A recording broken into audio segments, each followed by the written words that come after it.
Sexta-feira, 5 de julho.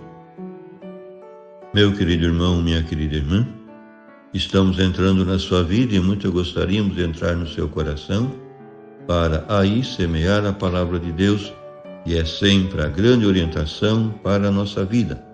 Nesta sexta-feira da 13ª semana do tempo comum, a liturgia nos apresenta o Evangelho de São Mateus, capítulo 9, versículos de 9 a 13. Naquele tempo, Jesus viu um homem chamado Mateus sentado na coletoria de impostos e disse-lhe: "Segue-me." Ele se levantou e seguiu a Jesus.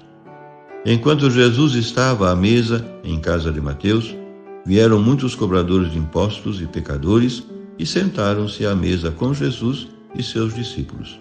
Alguns fariseus viram isso e perguntaram aos discípulos: "Por que vosso mestre come com os cobradores de impostos e pecadores?"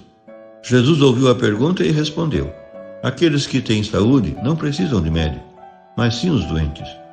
Aprendei, pois, o que significa: quero misericórdia e não sacrifício. De fato, eu não vim para chamar os justos, mas os pecadores." Meu querido irmão, minha querida irmã, realmente era verdadeira a acusação dos puritanos a Jesus: anda com pessoas de má fama. Assim o evidencia o Evangelho de hoje, em que o Senhor chama para a sua companhia como apóstolo Mateus, a quem Marcos e Lucas chamam também de Levi, publicano de profissão, isto é, cobrador de impostos para os romanos, a potência estrangeira de ocupação.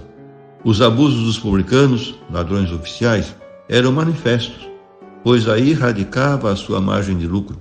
Por isso mesmo eram de evitar social e religiosamente, na opinião dos mestres da ortodoxia judaica.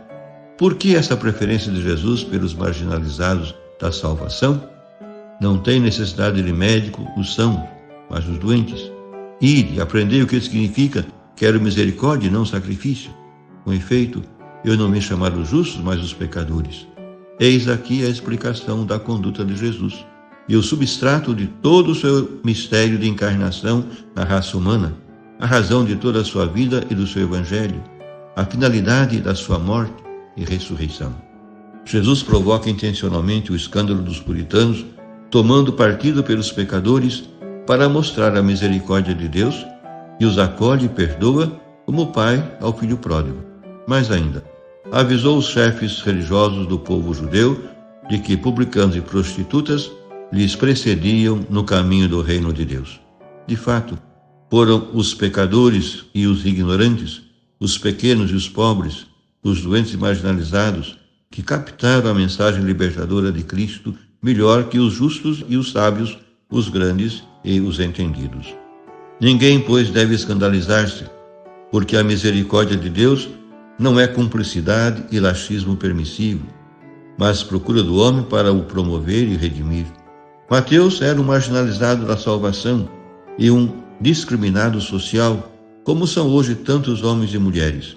Não obstante, ou precisamente por isso, Cristo dignifica-o e restabelece-o na sua condição de pessoa e de filho de Deus, com o voto de confiança que supôs o convite do "segue-me". Sugestão que, por certo, contava com todos os pressupostos em contrário. Mas para o Senhor, a pureza religiosa autêntica não é a legal, mas a conversão ao amor, à piedade e à misericórdia.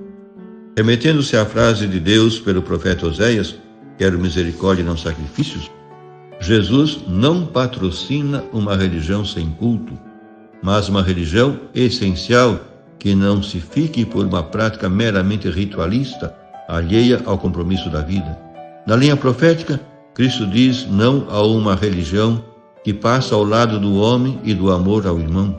Não é um dilema eliminatório, não se trata de suprimir o culto litúrgico, os sacrifícios, mas de projetar a sua celebração para o amor e a fraternidade, que rompem as barreiras discriminatórias, para a justiça que liberta os mais fracos.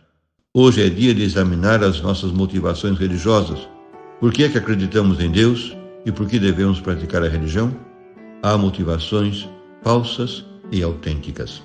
Entre as falsas motivações estão o ver a religião como um seguro que garante a própria salvação, o individualismo egoísta que se procura a si mesmo, a religião mercantil do mérito espiritual, o medo do castigo de Deus quando esse temor anda órfão de amor, o ritualismo formulista que tenta ganhar magicamente o favor divino à base de mecanismos culturais, o espírito de gueto incontaminado e privilegiado, frio e insociável perante os outros.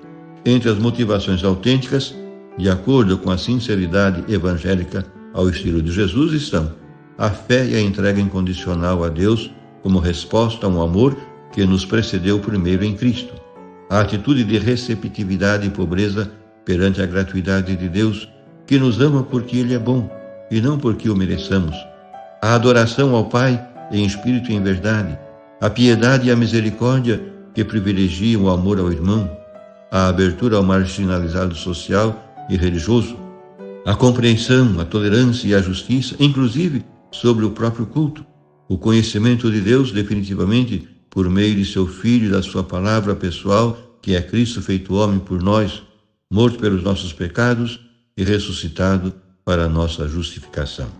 Por fim, rezemos. Deus de misericórdia, agradecemos o teu carinho esmagador e te bendizemos porque, no chamado de Mateus por Cristo, deste provas de acreditar no homem, apesar de tudo. Nós classificamos facilmente os outros, mas tu ofereces sempre a oportunidade de conversão. O teu reino, Senhor, pertence aos pobres e aos pecadores. Nesse dia, tu nos chamas a cada um de nós, sem ter em conta os nossos deméritos. Faz que a brisa da tua ternura areje os nossos corações, com a esperança e o gosto do teu banquete de festa, e concede-nos um lugar na tua mesa ao lado de Cristo. Amém. E a você, meu querido irmão, minha querida irmã, que me acompanhou neste encontro com a Palavra de Deus, desça sobre ti a bênção de Deus Todo-Poderoso, Pai, e Filho e Espírito Santo. Amém.